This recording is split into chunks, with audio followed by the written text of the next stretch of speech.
Hello everyone, ഞാനിന്ന് വന്നിരിക്കുന്നത് മുഴപ്പിലങ്ങാട് ശ്രീ കുറുമ്പ ഭഗവതി ടെമ്പിളിലെ താലപ്പൊലി എടുക്കൽ ചടങ്ങിനെ കുറിച്ച് പറയാനായിട്ടാണ്. അപ്പോൾ കഴിഞ്ഞ പ്രാവശ്യം ഞാൻ മോളെ കൊണ്ട് താലപ്പൊലി എടുക്കൽ ചടങ്ങ് എടുത്തിരുന്നു.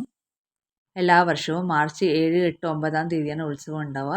ഉത്സവത്തിന് 8 തീയതിയാണ് താലപ്പൊലി എടുക്കൽ ചടങ്ങ് ഉണ്ടാവുക. പുലർച്ചക്ക് 3 മണിക്കാണ്. തമ്പുരാട്ടി കുളിച്ചെഴുന്നള്ളി കഴിഞ്ഞാലാണ് താലപ്പൊലി എടുക്കൽ ചടങ്ങ് നടക്കുക. ഞാൻ കഴിഞ്ഞ വർഷം മോളെയും കൊണ്ട് പോയി നിന്ന് താലപ്പൊലി എടുക്കൽ ചടങ്ങിന് വീട്ടിൽ നിന്ന് മോൾക്ക് പാവാടയും ബ്ലൗസാണ് ഇട്ടുകൊടുത്തത്. അപ്പോൾ ഒരു പെറ്റിക്കോട്ട് വാങ്ങിയത്. പെറ്റിക്കോട്ട് ഇട്ടിട്ടാണ് ഭഗവതിയെ വലം വെക്കേണ്ടത്.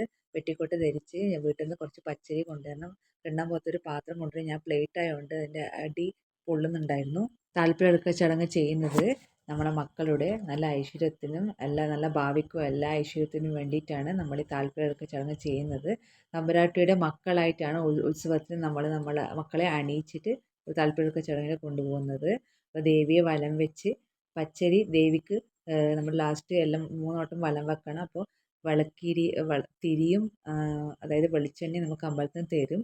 മുന്നേ ബുക്ക് ചെയ്യണം. റിസീറ്റ് മുന്നേ ബുക്ക് ചെയ്താൽ മാത്രമേ നമുക്ക് 7 തീയതിയായിട്ടും ബുക്ക് ചെയ്യണം പോയിട്ട്.